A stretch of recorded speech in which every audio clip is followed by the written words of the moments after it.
The Journal of Second Lieutenant Issac Bangs, Unabridged, by George Deihl. Thunder rumbles, fade in. Interior barracks of the Continental Army, night. Small wooden desk, ink and quill, lighted candle, a mug, papers and a small journal, a blank page of the small journal. A quill drops a small bit of ink onto it, then writes, Summer 1776. A hand moves the quill, scratching words across the page. The wind sighs and the candle flickers. An antique map on the desk is tilted in the lower corner as City and Environs of New York Island in North America.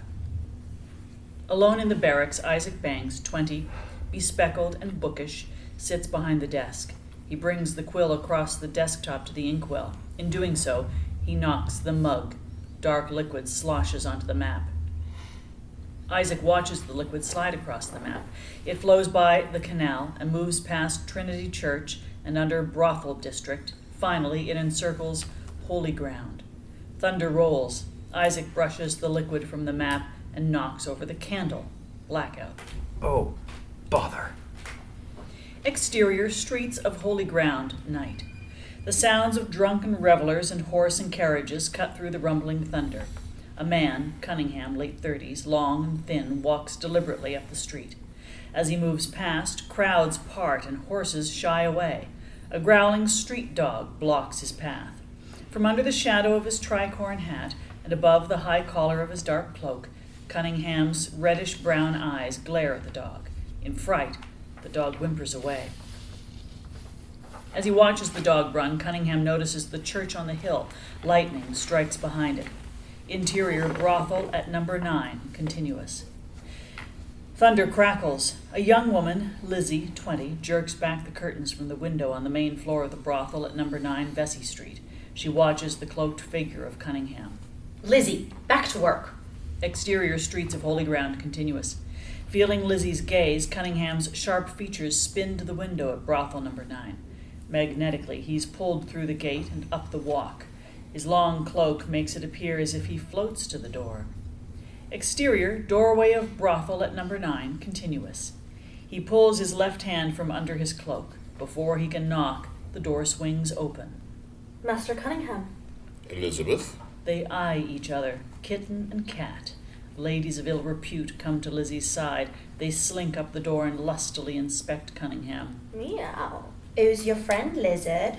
No one. Go away. In a huff, they do. I hope you have not fallen victim to this lifestyle. Coolly, Lizzie holds up her broom. Did you think, my dear, that you could hide from me on consecrated ground? I wasn't hiding. Your father's contract binds us. Would you invite me in? I don't own the place. For good or bad, I've not broken the bond. We're not bad, Lizzie. One day you'll find good and evil are far from enemies and more like lovers. Suddenly, the madam, overly made up, older, appears by Lizzie's side. Lizzie, shut the door, you witless... Madam, are you the proprietress of this establishment? Cunningham captures the madam's gaze. She's entranced. Invite me in. With a crash of thunder. Interior barracks of the Continental Army, night. The thunder becomes a rumble. The rumble a slight snore. On a cot, Issac Bangs sleeps above the covers, fully dressed in his uniform. Next to the cot is the small desk, quill, inkwell, candle, and dark liquid stained map of New York. Cradled to his chest is a small journal. Written on its cover, Journal of Second Lieutenant Issac Bangs. Apart from a small itch on his rump, he's sleeping soundly. Dark shadows slide over the sleeping Issac. A hand delicately slides the journal from Isaac's sleepy grasp. Issac rolls over. Shh! Easier, you'll wake him. Quiet, you're drunk. It's not drunk, Ben. He's just had the lice sucked out of his pecker by that Tory harlot he met in Turtle Bay. The shadows belong to Ben Talmadge, mid-20s, Edwin Balcom, and Jacob Hamid, both early 20s. Shut up. They're spectacularly drunk, and Ben's got the hiccups. You shut up, Ben. Ben, I tell you, Jacob's a liar. My life wasn't sucked out of my pecker by a Tory harlot in Turlet Bay. I was at a brothel in Holy Ground. They laugh. Now let's see what Lieutenant Isaac Bangs is always scribbling about in this little journal of his. Ben randomly opens Isaac's journal. I was fired with an ardent zeal by the expulsion from their strongholds in Boston, which has brought an eternal shame and disgrace upon the British. Try a different page. The island of New York is filled with 20 or more churches of differing denominations. This is all very boring. Ooh, here's a bit about the lovely ladies of the night in the holy ground.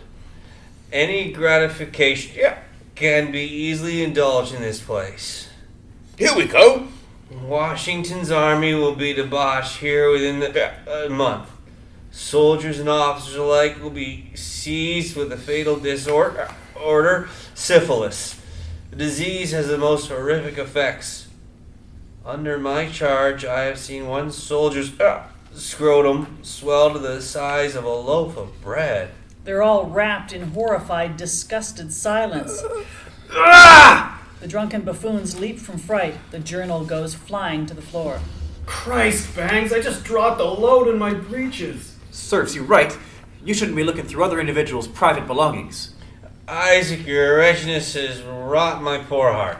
I wouldn't complain, Major Talmadge. I also cured your hiccups. Hell yeah, I did. You've also sobered me up.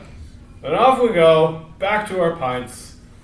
What do you say we visit those ladies I was telling you about, Eddie? With a bawdy song, they stumble off toward the door.